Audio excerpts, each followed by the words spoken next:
Hello friends, இன்னைக்கு நம்ம எல்லாருக்கும் ஃபேவரேட்டான ஒரு இண்டோ சைனீஸ் ரெசிபி தான் பார்க்க போகிறோம். Gobi Manchurian or cauliflower Manchurian. இது நிறைய பேர் வீட்டில் செஞ்சுருப்பீங்க. ஆனால் ஹோட்டல் ஸ்டைலில், ஹோட்டல் டேஸ்டில் வீட்லேயே எப்படி செய்யலாம் அப்படிங்கிறத டிப்ஸ் அண்ட் ட்ரிக்ஸோட பார்க்கலாம். ஃபர்ஸ்ட் சுடுதண்ணி எடுத்துக்கோங்க. நல்லா கொதிக்கணும் சுடுதண்ணி, அந்த அளவுக்கு எடுத்துக்கணும். 1 டீஸ்பூன் உப்பு, 1/4 டீஸ்பூன் மஞ்சத்தூள் சேர்த்து நல்லா கலந்துக்கணும். நான் இங்க ஒரு மீடியம் சைஸ் காலிஃப்ளவர் எடுத்திருக்கேன். ஃபர்ஸ்ட் டிப் என்னன்னா, காலிஃப்ளவர் எடுக்கும்போது நல்லா பெருசாவும் இல்லாம சின்னதாவும் இல்லாம மீடியம் சைஸ்ல அந்த ஃப்ளவர் கட் பண்ணிக்கணும். அப்பதான் நமக்கு மஞ்சூரியனுக்கு நல்லா இருக்கும். இந்த மாதிரி ஃப்ரெஷ்ஷான காலிஃப்ளவர் எடுத்துக்கணும். காலிஃப்ளவர் ரொம்ப பழசா இருந்துச்சுன்னா நமக்கு அந்த மஞ்சூரியன் டேஸ்ட் நல்லா இருக்காது. நல்லா ஃப்ரெஷ்ஷான காலிஃப்ளவர் எடுத்துக்கணும். இப்போ அந்த சுடு தண்ணியில 10 நிமிஷம் அந்த காலிஃப்ளவர் இருக்கணும். ஒரு பவுல்ல 1/4 கப்பு கார்ன்ஃபிளவர் மாவு அண்ட் 4 டேபிள் ஸ்பூன் மைதா மாவு சேர்த்துக்கலாம். மைதா மாவு சேர்த்தாதான் நமக்கு அந்த ஹோட்டல் டேஸ்ட் கிடைக்கும். நல்லா ஜூஸியா நமக்கு மஞ்சூரியன் இருக்கும். இது வேண்டாம் நினைச்சீங்கன்னா நீங்க ஃபுல்லா கார்ன்ஃபிளவர் மாவு எடுத்துக்கலாம். 1 டீஸ்பூன் இஞ்சி பூண்டு விழுது, 1 டீஸ்பூன் காஷ்மீர் மிளகாய் தூள். சில ஹோட்டல்ஸ்ல காஷ்மீர் சில்லி பவுடருக்கு பதிலாக ரெட் ஃபுட் கலரும் ஆட் பண்ணுவாங்க. நம்ம அதை ஸ்கிப் பண்ணிடலாம். 1/2 டீஸ்பூன் மிளகுத்தூள் சேர்த்து நல்லா கலந்துக்கணும். நல்லா கலந்ததுக்கு அப்புறமா நம்ம அந்த சுடுதண்ணில போட்டு வச்சிருந்த காலிஃப்ளவரை உள்ள சேர்த்துக்கலாம். இப்போ இந்த காலிஃப்ளவர்ல இருக்க ஈரத்திலேயே அந்த வரமாவை ஃபர்ஸ்ட் நல்லா பரட்டி எடுத்துக்கணும்.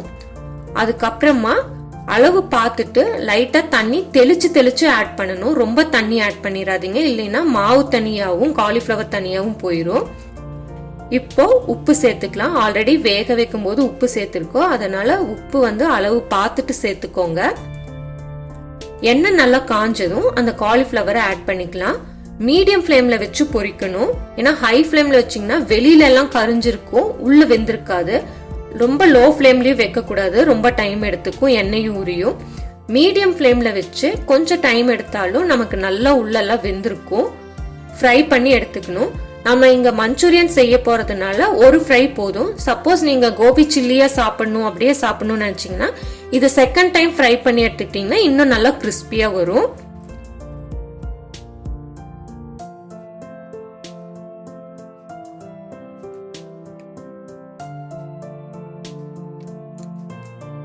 இப்போ மஞ்சூரியன் பண்ணிக்கலாம். 2 டீஸ்பூன் எண்ணெய் சேர்த்துட்டு ஒரு 10 பூண்டு நல்லா பொடியா கட் பண்ணிக்கோங்க.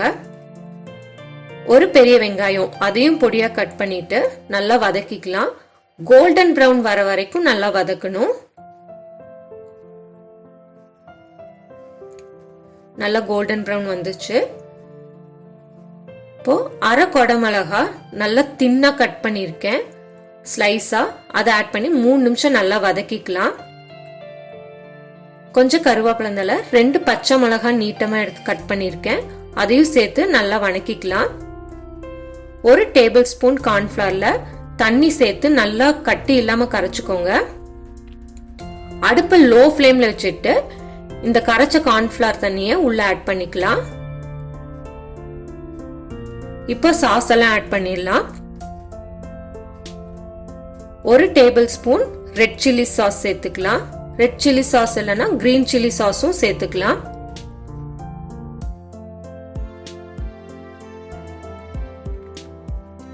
இது கூட 1 டீஸ்பூன் சோயா சாஸ்,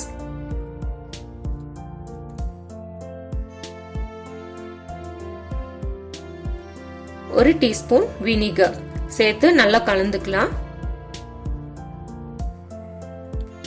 இப்போ 2 tablespoon tomato sauce or tomato ketchup எது வேணாலும் எடுத்துக்கலாம். சேர்த்து நல்லா கலந்துக்கோங்க.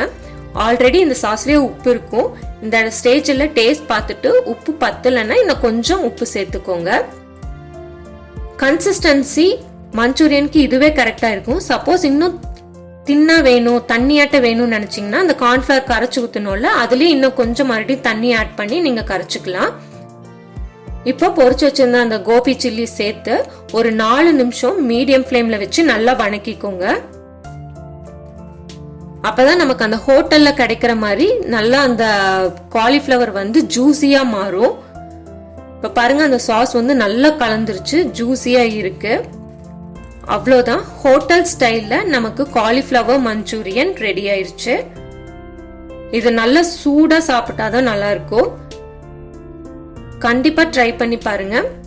ட்ரை பண்ணி பார்த்துட்டு உங்களுடைய ஃபீட்பேக் எப்படி இருந்துச்சு அப்படிங்கறத கமெண்ட் செக்ஷன்ல சொல்லுங்க.